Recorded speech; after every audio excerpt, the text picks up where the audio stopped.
Hi everyone, how are you all doing? Mm, Hope everybody is well. We are about to start our live session. Please uh, wait a little bit. Let's see if Wayne comes on. If he doesn't show up, then um, we'll show a replay from Mark Shepard's Forest Ecology. So hold on tight. I see mm, some of you already putting some things into the chat. Alicia is here. Thank you for that. Uh, so we'll just wait a second here. Then we're going to get started with our live session. And also tomorrow we'll have a replay session. So those of you who are interested can come join tomorrow at 3 Mountain Time to watch another session of Forest Ecology with Mark Shepard. So I think Wayne is not going to be on. Let's wait 1 minute, just a minute, and then we'll get started with our replay if Wayne doesn't show up for the live session. And if you have any question at any time, put into the question area or chat box. Then we'll get your questions answered either by Mark Shepard or Wayne himself. Either way, you'll get your questions answered. And all your questions are um, they will appear on the replay. So with a document that is the replay, you can access if you are an elite member, you can access the replay anytime you want. So let's see. I think Wayne won't be on today, so let's watch uh, a forest ecology webinar by Mark Shepard. So this is the case study webinar. Uh, Here it comes. Hey everybody, welcome to our Wednesday session with the inimitable Mark Shepard, and we've got Mark B that's helping out, and he was kind of really funny a little earlier, guys. You should have come and heard him. I'm going to announce one person in our audience, that Lan, who's a new mama. She puts in here 16 days old. Don't be telling us she so much. You probably did in the other time, but tell us her name, Lan. Put that into the into the chat area. Jorge, welcome to you, and welcome Jasmine. Very pretty. Nice. Thank you, Lynn. I don't know what Mark's going to specifically talk about, but he did, as we were together this weekend, say that he might wind in some things from what we were doing over the weekend. And if he doesn't, he'll do it another time. But boy, we had a great time together at White Oak Pastures, and so like I said, he'll talk about the night or another time, but I'm going to just turn it over to him. Go for it, Mac. All right. Thank you, Wayne. And yes, definitely am going to talk about that tonight. For the past year, we've gone through the whole basic introductory curriculum to forest ecology, how forested habitats function, the various different phases of site development and so on, plant community mimicry, all those sorts of things, nutrient cycling, carbon cycling, and so on and so on. Well, this weekend we did a workshop down in Bluffton, Georgia, at a place called White Oak Pastures, and I was so impressed with what I saw, and there were snapshot images of just about absolutely everything we talked about over the past year. And here's a guy who was not trained in ecology or forestry whatsoever. He was trained in big ag and inherited the family farm. It's a 5-generation farm, And so what I'm going to do is I'm going to tie the last 2 weeks, I guess, webinars where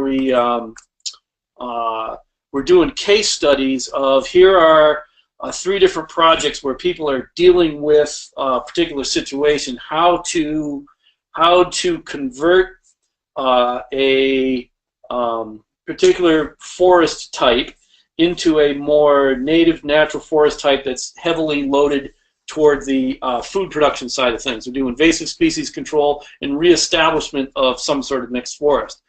And so my advance didn't advance. Now it will. Haha, it didn't. There we go. This is where we're going to concentrate again this week. North America, my apologies to the Africans, Europeans. Down to the southeast. Hey, what happened to the green? It just totally disappeared. There we go. The whole southeastern region here goes further up into Virginia and West Virginia, parts of it, Kentucky and Tennessee. This is where the homeland of Pinus palastris, the longleaf pine, also loblolly pine is strongly represented in this area. It's obviously a member of the pine community. It's a very warm part of the USA. Very seldom does it ever go below 0 degrees Fahrenheit. Typically, it's hovers right around 0 Celsius, freezing during the wintertime temperatures. And this is the plant community that we're going to imitate. That has these are the most likely candidates for some sort of marketable edible product. The pine nuts, obviously. Longleaf pine has a pretty good sized nut. And the cones are really large, and there's a lot of nuts in them. And they are probably half the cones are serotinous cones, of course, which means they need fire or heat in order to release the seed. But with mechanical harvest and thrashing of those cones, I don't see why we couldn't use longleaf pine as a pine nut pine in and of itself. Probably about half the size of our the most commercially available pines that you would see. If you were to use a large-sized pine nut pine in this area, probably Italian pine would be the way to go in that area if you're going to use a large-sized pine nut pine. Beech, there was a big debate this weekend. Were there any beech in the area? Where we were located this weekend was way down here, right about at the corner of Florida and Georgia, right down where the tip of the cursor is. And I did not see any beech on the project site, but just about 5 miles down the road, as Wayne and I were going back to the airport, there were several on the side of the road. So there are beech trees in the area. That could be a focus of the plant community type.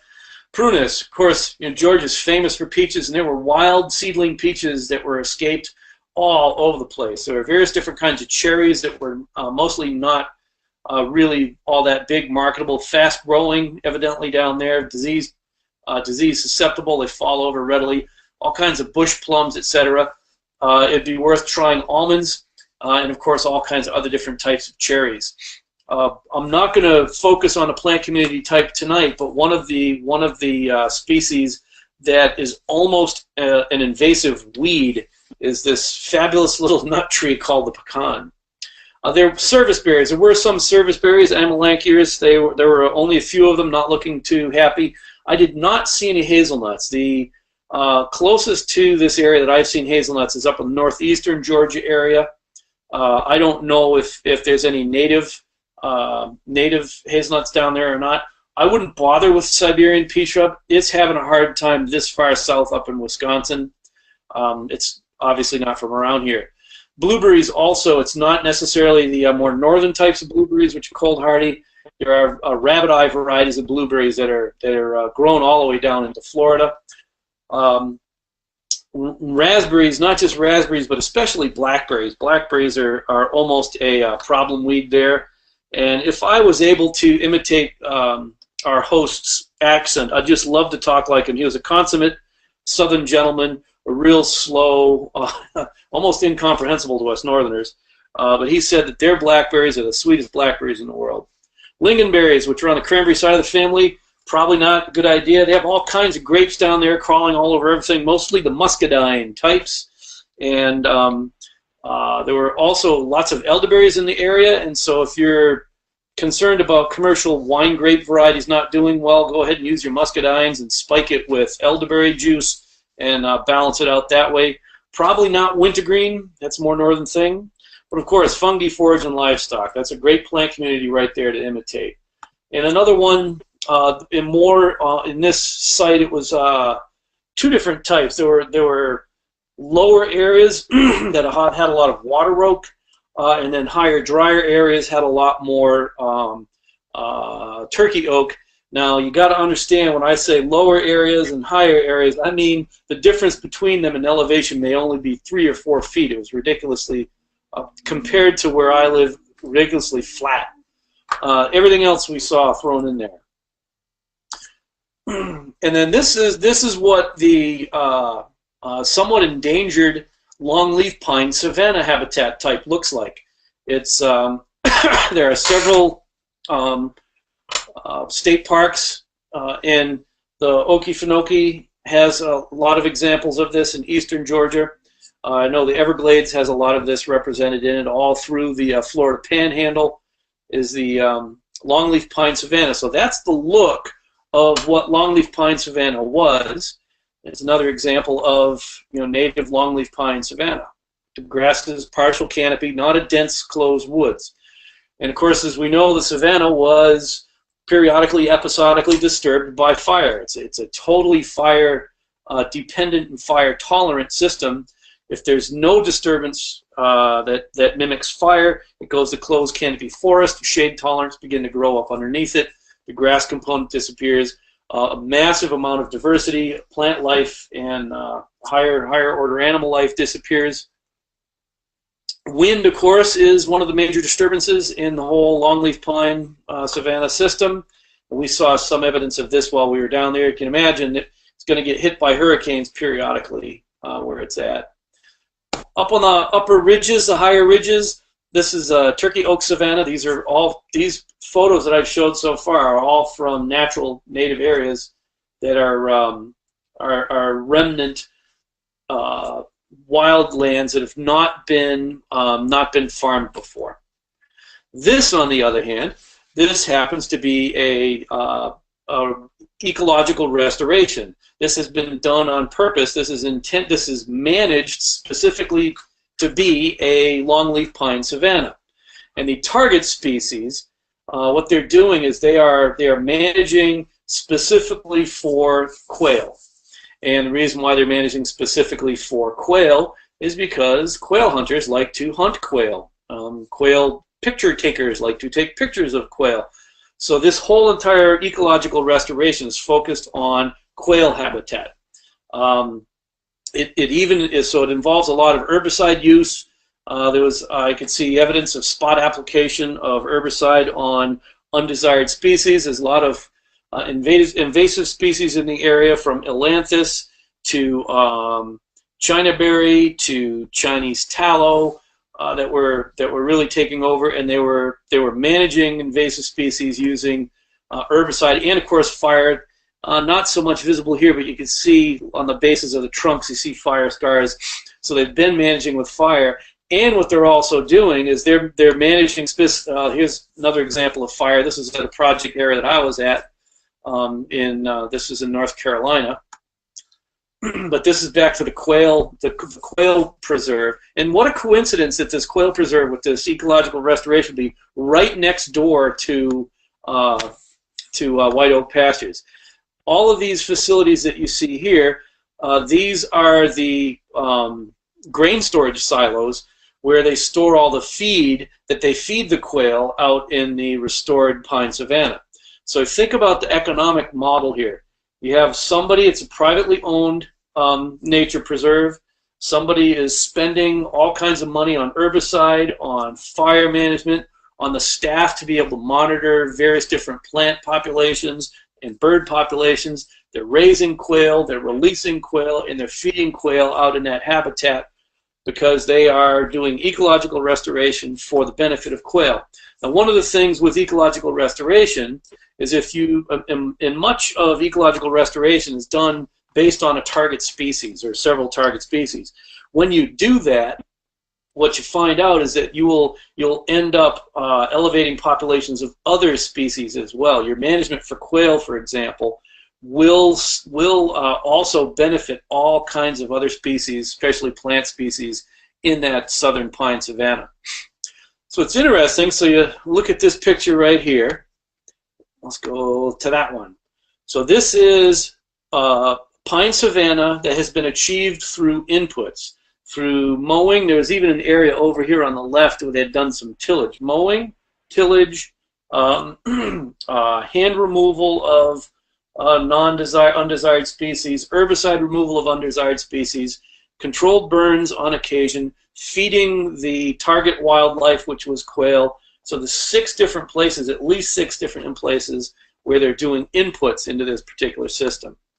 Whereas right next door, look at that. Doesn't that look remarkably similar to the quail preserve? This is on White Oak Pastures, on Will Harris's place, and this has been managed almost exclusively with Animal Impact. Once again, here's another one, Animal Impact, and Animal Impact. And we were at this spot, actually, one of the spots on the Harris farm that was in management for the longest period of time. While we were there, we flushed 2 quail. So this right here is not being targeted specifically for quail. And instead of being an input-based system, it is a harvest-based system. This state was achieved through Animal Impact and minimal entry using tools. And here's another example of further down the road on the White Oaks pasture. And look at this.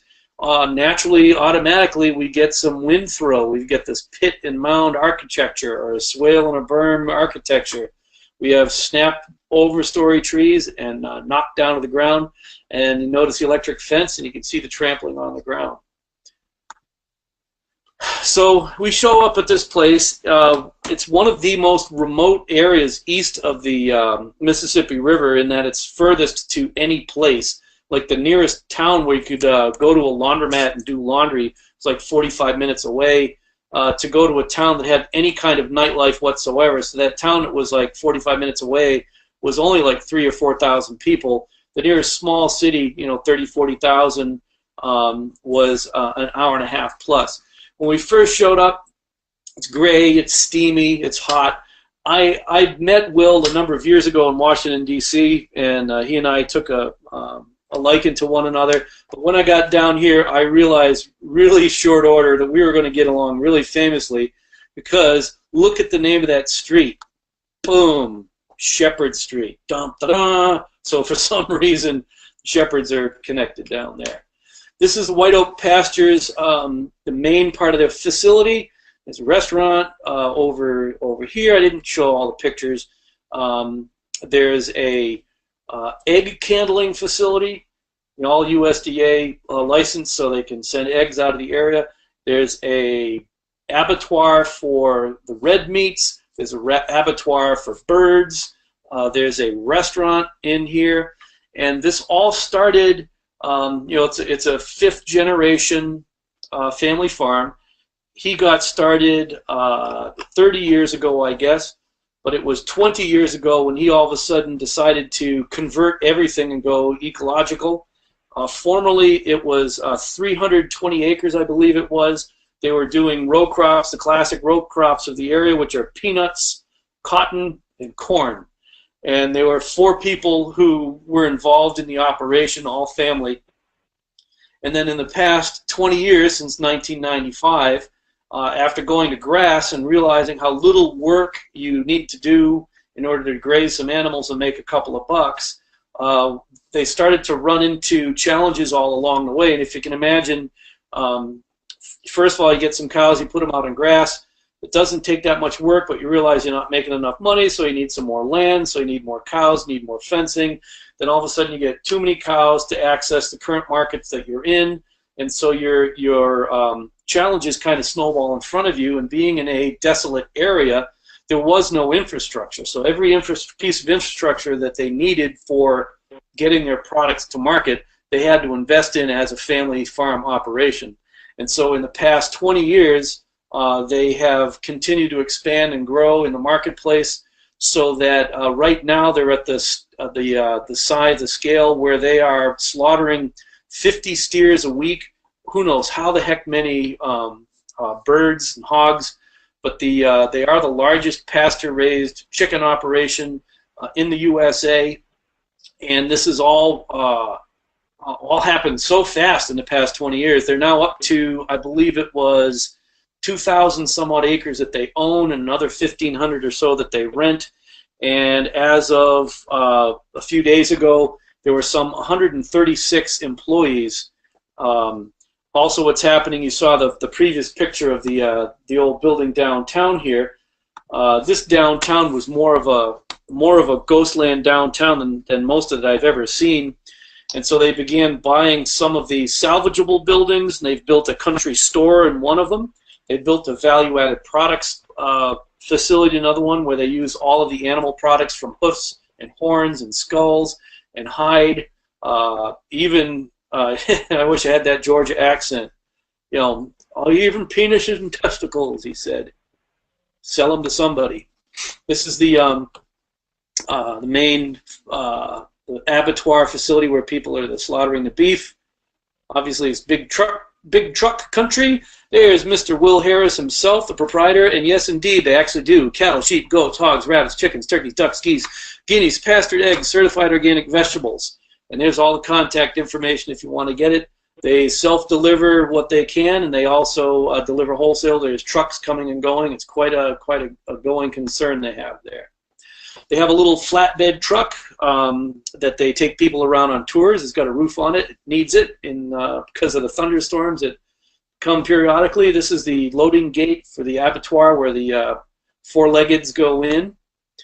This is part of their operation. One of these silos right there is where they raise black soldier flies. The black soldier flies are an important part of the decomposition cycle, as they will help to decompose fresh meats, fresh manure, and if they're constantly reproducing and constantly releasing them, they always have an adequate amount of decomposers going on. They do a tremendous amount of composting with all of the scraps that they get from their own abattoir. Plus, they plug into the local industries. They use a lot of peanut shells, discarded peanut shells. They mix it in with their compost. And when peanuts are taken to market, every time they go to a processor, they're tested for aflatoxin.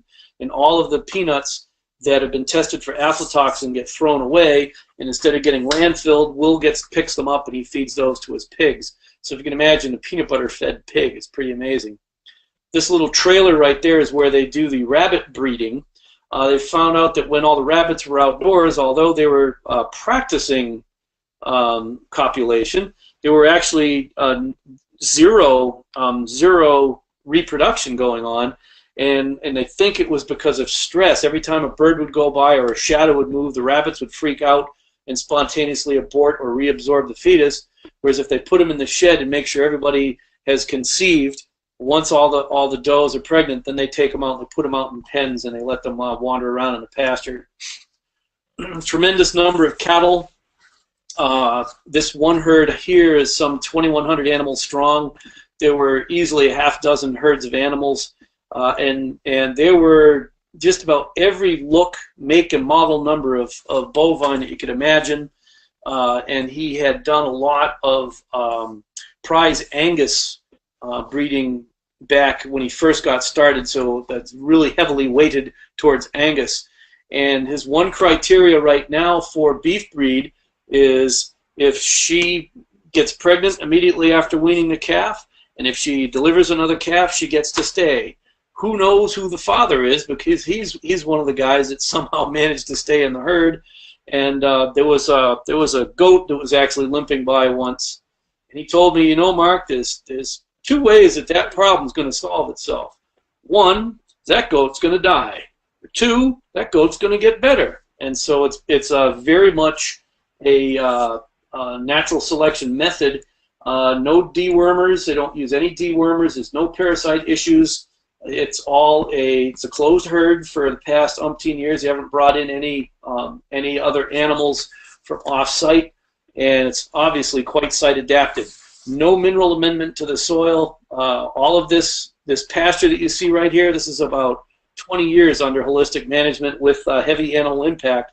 This has all come from peanut ground. It used to be just red Georgia clay, ugly, eroded, almost dead soil. Amazing pasture supports a tremendous number of animals.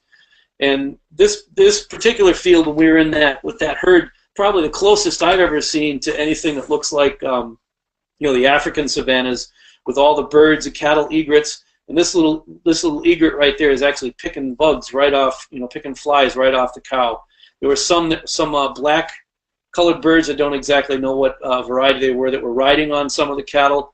It was quite a pastoral scene. There's one watering hole. Unfortunately, we weren't able to get any closer because as soon as you get close to them with the vehicle, they'd start moving.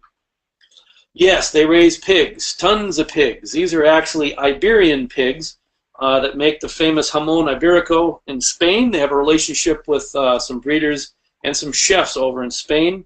And these are the first Iberian hogs that have been imported in the United States. I guess it took quite a few years, 3 or 4 years of all kinds of quarantine and medical testing, and then they were shipped on a plane. They had their own private airplane to come over here, and so that's the foundational herd of Iberian hogs in North America. And obviously, they're going to be raising them to make prosciutto and all kinds of cured meats. And these guys are right now, they're grazing under an old abandoned pecan orchard. And of course, they got sheep, hair sheep. I think they have 1.5 million Brazilian thousand zillions. It's amazingly, just amazingly tons of animals. I've never seen such animal impact on a small place at such extent. And in that herd, the bulls are not separated out from the cows. It's a totally mixed herd, and they do their selection on which animals are going to go to the abattoir. It's purely by visual assessment, and what I find fascinating, he's not even rotating the animals based on the pasture health and quality. He's looking at the animals, and he's making sure they've got a positive gain, and he's evidently got such a good eye that he can tell when they're not gaining, he moves them, which is pretty amazing. So hair sheep and goats, my goodness, goats, goats, goats. I've never seen so many goats. There's a sign out there. And then chickens. Once again, I mentioned it's the largest pasture-raised poultry operation. Everywhere you go around the farm, all of a sudden you'd see these, these little fleets of buildings. These are just the roosts ready to move out. They have these repurposed cotton haulers that that they put roofs on. Some are just for broilers. Some are for nest boxes for the eggs. Here's another one of these units. You'll see 2 of these units out there in these metal Quonset buildings. That's where the nest boxes are, and their evening roosts are in these portable sheds. And I don't know how often they move them, but the guys on tractors drive around. There's a big feed hopper. There's a protective cage around a bunch of feeders where the animals feed. There's another poultry unit hiding out back there. Here's one a little bit closer up. Biggest problem they're having with their poultry is eagles. Bald eagles, of course, they are a protected species, and the eagles don't even bother to swoop in because evidently that lets the chickens know that they're coming. They'll land out farther away, and then they walk in carefully, and then once they're walking among the chickens, they just grab the chickens. While I was there, I saw several different eagles walking among the chickens, and the chickens didn't seem to care, and he loses more chickens than I've ever raised. Loses more chickens in 1 year than I've ever raised in my life. So it's quite a different operation going on there. Whoops, did I go backwards? Forward. While we were out there, he drew this little picture. And he said, yeah, when I've got open pasture, I do this. I plant trees. When I've got hardwood bottoms, I'll overgraze it, then I'll thin it out a little bit. If it's just cropland, I'll plant seeds. And then later on, it'll be open pasture, so I'll plant trees. If it's abandoned land, I'll graze with goats and sheep. So he sketched this out, and he says, oh, yeah, and my name is Will Harris, and that's my copyright. he showed it. We had the photographer gal who was along for the tour. He shows it to her, and within a couple of hours, she had printed this thing up right here. And this is probably one of the most lucid, clear, and concise charts that I've ever seen before. You know, Will has learned through time that it's the savanna phase, the partially shaded 30 to 60% canopy, that actually has the highest productivity, both for grasses and for, you know, the trees. He doesn't really care about the trees. He cares about the trees for shade for the animals and total productivity, all of the different synergies that you get with having a full, complete ecosystem. But this right here is what I'm going to model off of. This is restoration agriculture. It really is. So, and this is the results. These are results. This is Will Harris's methodology, taking whatever this was. This had been originally, it had originally been cropland that had been planted to pines, high-density pines. The high-density pines had been thinned. The thin pines then were sold to Will. He got it at that point in time, and then through animal impact only after that, it's turned into this, and we'll talk a little bit about, doesn't that look remarkably similar to a longleaf pine savanna? It is. And these are more examples. Okay, so open pasture. This is probably the most common one that I've worked with and we're familiar with, and Will is not really all that happy about it because he in one sense, he's experiencing a lot of challenges because he's doing it the classic way that the universities tell you. Is you buy a $40 grafted pecan tree and you plant them 30 feet apart in rows, of course, and then because you're going to be grazing out there, you have to protect them. So he's got them protected with these wire cages that have spikes on it. I forgot the name of it. I'll post it some other time. Quite effective at keeping both cattle and hogs off the tree, but they cost $25 each. So if you catch that, $40 for the tree and $25 for the tree protector, that's $65 per tree. And now if you try to plant them over 1,000 acres, he's like, it's totally not affordable, it's not doable, it's a waste of time. It's especially a waste of time because pecans just keep sprouting up all over the place anyways. It's almost like you can't keep them back. So I find it fascinating that he can't get pecans established out here when he tries, and yet they'll show up on their own. In part, we know that's because in nature, nature is overplanting. It's planting way too many seeds, and then there's that natural thinning process through time. He would be a lot better off to get selected seedlings and plant a diverse polyculture right down this row. If each tree costs $65 for the tree and the guard, and there's 1, 2, 3, 4, 5, 6, say there's 10 there, $650. For $650, you divide that by, let's say, $5 a tree. That's somebody do the math, 130 different trees and shrubs going down this line instead of 10. You get more than 10 times the plant matter out of it, and now you've got some to die from drought or to get eaten by a goat or a sheep or rubbed on and snapped by a cow or a pig. And then what happens is you will start to change the soil life under here, because this was once upon a peanut ground. And so the soil life has to change from bacterially dominated to fungally dominated. This is not a friendly place for trees at all unless you imitate what nature does and overload it up front. Around most of their perimeter fences, they've planted trees as well. The name of the place is White Oak Pastures. It was originally called Tinnick Oak. Was the common name down there for white oaks, and I suspect that was because they would have used the bark to make tannic acid, so it was tannic. So this is white oak, alternate planted with green ash, which is very drought resistant, fraxinus, and so you'll see so many of the perimeter fences are surrounded like this, but they only feel that they can afford to do that where they can protect it from the animals with the fences.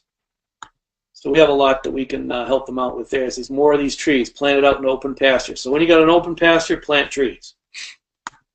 Some of the older places I thought was fascinating. As you can see these pictures, it really wasn't all that sunny. It was very cloudy, It actually rained probably 30% of the time.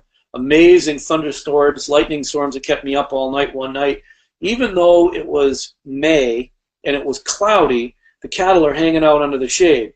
He was a little bit disappointed with that because you can see all the trample path they make. They muck it all up, they turn it to mud, and they're not out there grazing because they're staying in the shade. Of course, he would like to have shade evenly scattered across this open field. His two least favorite types of land to work with, one is cropland, former annual cropland, because it's such a long way, it's biologically dead, and you got to start at ground zero. And then the other is open pastures, because you're still quite a ways away. He would prefer to buy cut over land or abandoned land that's had 5 or 10 years to let nature start the process and get the soil life going. And then there's his goats. Notice the trees around the perimeter. I'm opening up a high fructose corn syrup and caffeine drink. So on the cropland, of course, he's going to plant seed. The amount of acres is so high that he's dealing with that he broadcasts by a crop duster. So they fly seed in across the top at the appropriate time. Wow, I just got feedback. So here's 2 different plots. This is newly moved into right now, and you can see what they did over the wintertime is they would bale feed cattle. He has an arrangement with a poultry slaughterhouse about 50 miles down the road. And the poultry slaughterhouse has to have land that they can land apply their waste. They grind it all up, they make a slurry out of it, and they spray it on the fields. And then the forage that grows in those fields, he harvests that and takes it away and feeds it over here. And there's a guy, he's got a guy full-time. All he does is he green chops hay 6 days a week. That's his job. It would drive me nuts to do that. So they feed those bales out here, so it's an amazing amount of nutrient being imported in the feed, and there's a high-density cattle. This is red Georgia clay, but this is red Georgia clay covered with, 1/2 to 3/4 inch of cow manure and pounded in. He'll fly the seed on before bale feeding the cattle there. So all of the seed that he's chosen has already been put on here, and now that he's moved the cows off, it'll all sprout back. You can see the water as he uses, I think it was 2,000 gallons plastic swimming pools. I imagine water I think he said he had 8 or 10 wells or so. It's one of their biggest nuisances. You see how the ground is really beat up. Well, if you got to imagine, last year it was peanuts, and it's been peanuts and corn and cotton for 50 or 60 years. It's pretty abused land, and even though it looks abused now, it's coming back fast. So this field in the foreground, it was 2 years ago that it would have been in annual crops instead of 1 year. So this was 1 year ago in annual crops. This is 2 years ago in annual crops. And then as time goes on, this has had cattle on it probably twice, maybe 3 times. Time goes on, it starts to grow up. There's a lot of weed pressure. What's amazing, this is goat fennel, I guess is what they were calling it, is somewhat of a common weed that most guys don't like, most pasture people don't like, guys and gals. But he doesn't care because he knows that by 7 years it's going to be gone. By 7 years, none of those weeds are here. It's just an amazingly intense pasture. And this field right here is 20 years worth of this conversion process, where it was once upon a time, looked like this, and through 20 seasons of high-density animals, multiple species of animals, seeded once, you get a pasture like that. That's pretty cool. Now, if you had abandoned land or hardwood bottoms, he'd approach it slightly different. Overgrazing, thinning, goats, sheep. Here's a classic hardwoods bottoms along there. I took it while I was on the wagon, so it was a little bit blurry. It's just an amazing tangle of green. Very few merchantable trees in there. They're not very straight. Lots of crooked one. Lots of invasive species. Lots of had a lot of greenbrier vine that was all growing in there. Just a messy tangle. You can't get in there. A lot of muscadines, grapes growing on the edges here where there was sun. Here's a still shot when they finally stopped. So that's kind of what the bottoms look like before he starts putting animals in it. and then right away you run the cattle through there once, and then one season later it looks like that. So there's what it would look like before any animals, and this is after one season only of cattle. Once he's at this stage here, he'll use the cattle again, of course, but then he'll also start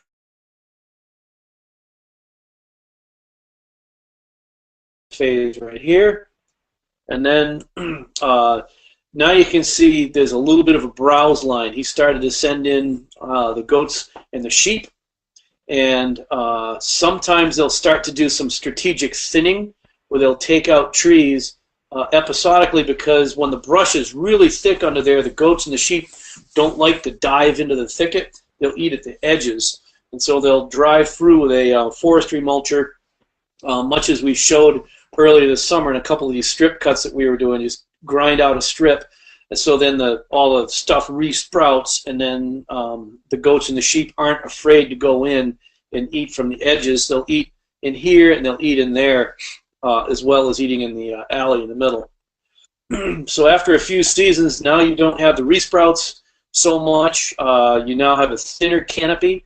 Grasses are reestablished. And at this phase right here, for the most part, what he's done is he just lets them go through their natural thinning process. They're going to do their own stem exclusion thing. This particular area here has been in the family, and it was woods like this ever since he was a kid.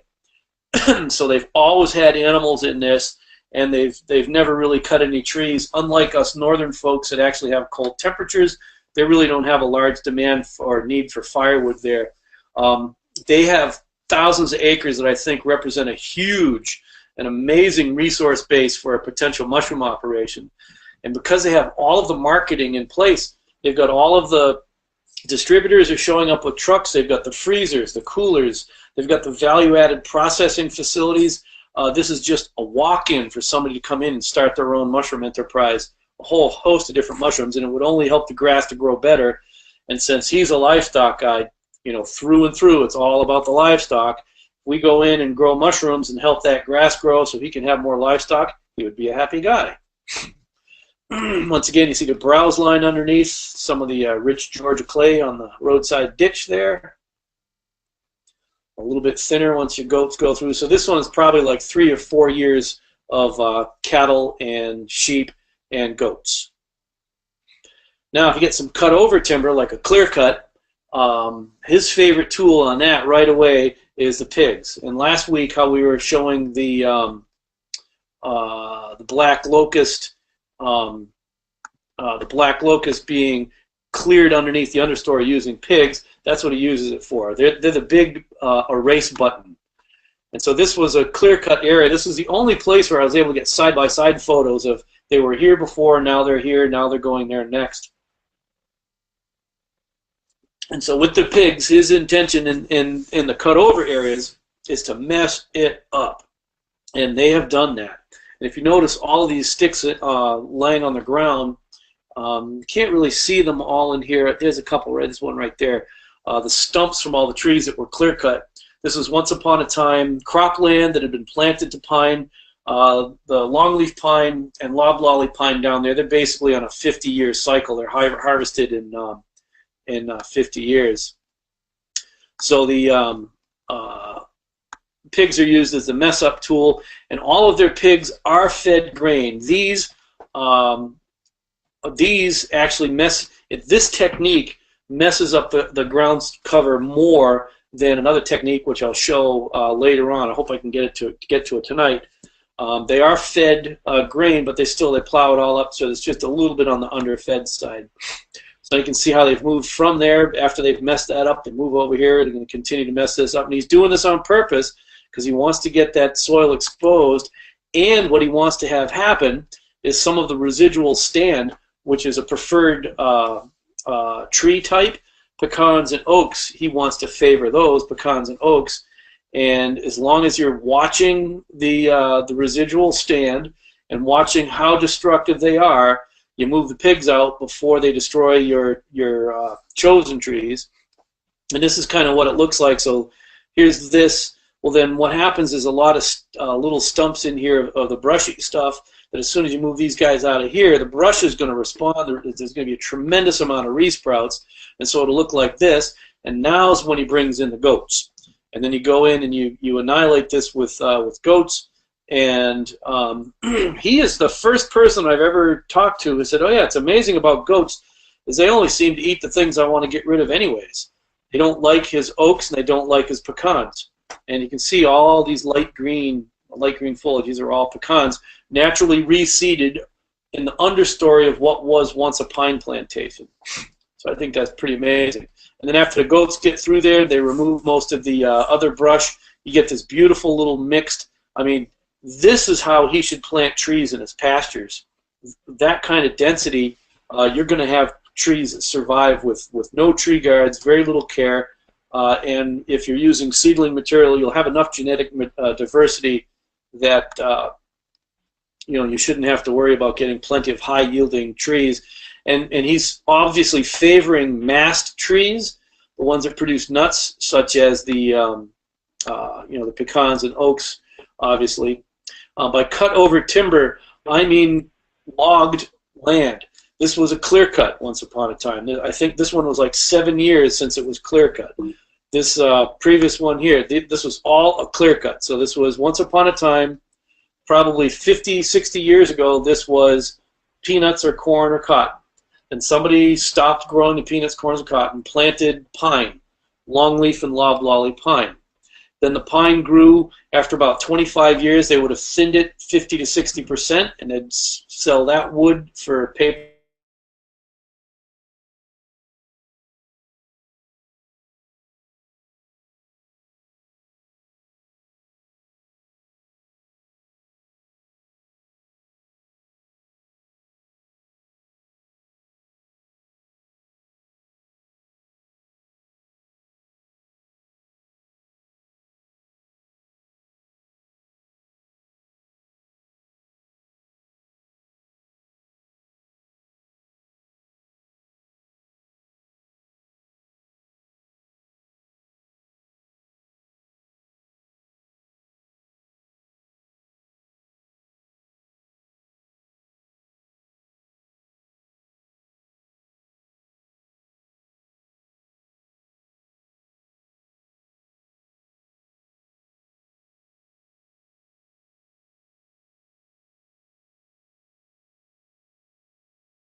Hi everyone.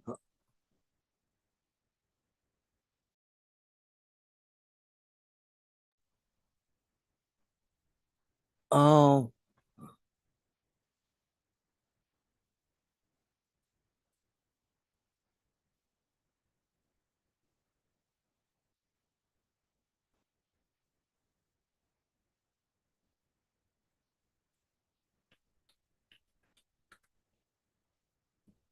hello, check.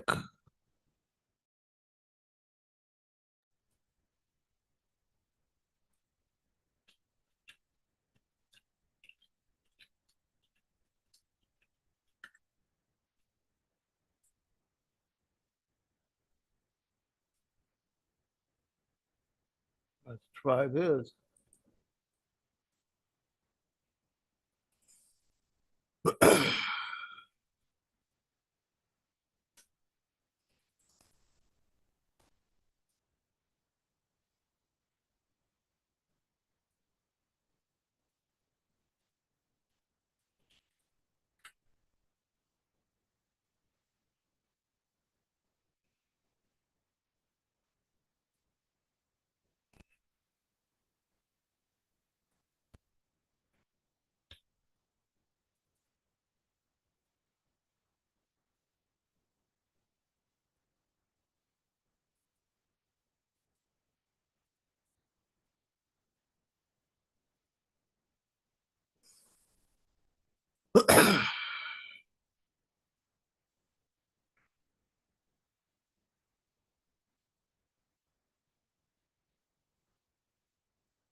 Hello. Can everybody hear me? I think something went wrong. And the video got interrupted. So sorry about that. Let's see if we can start the video again, and we'll get started here. So I'm going to start.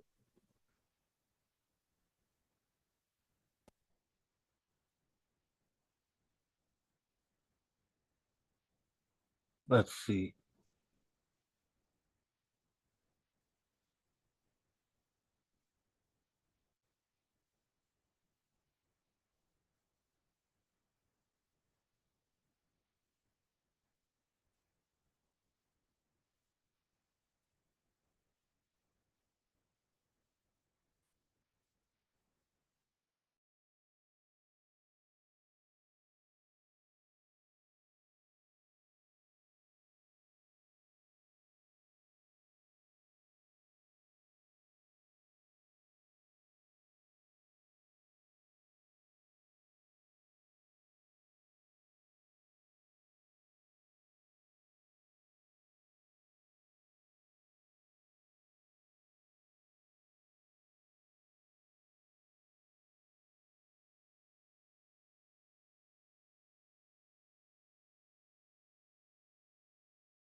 All right.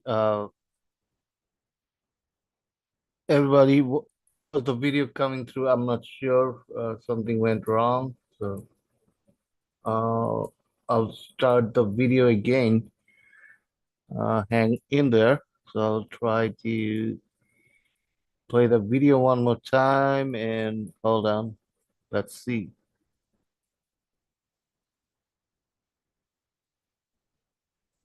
Okay, so where were we? I think about here.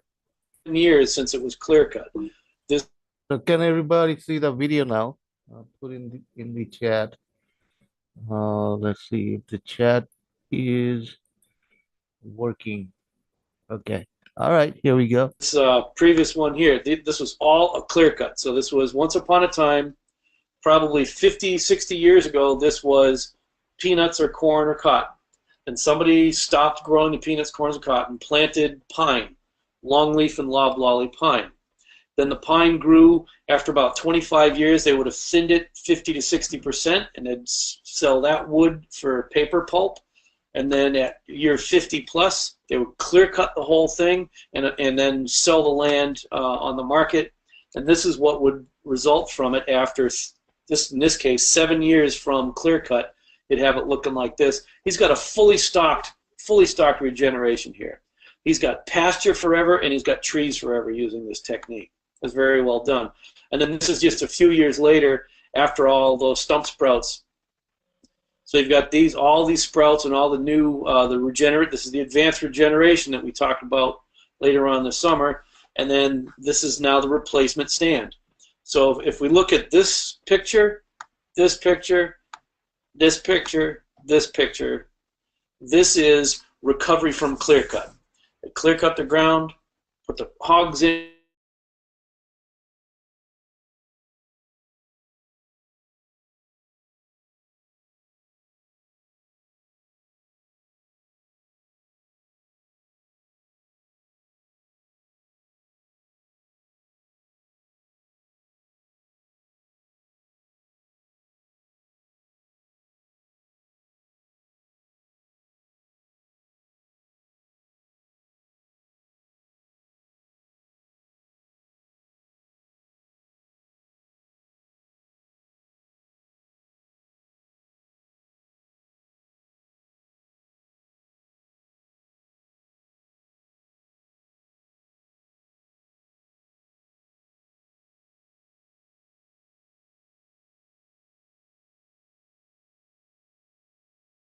Sorry, folks. This is awkward. Um,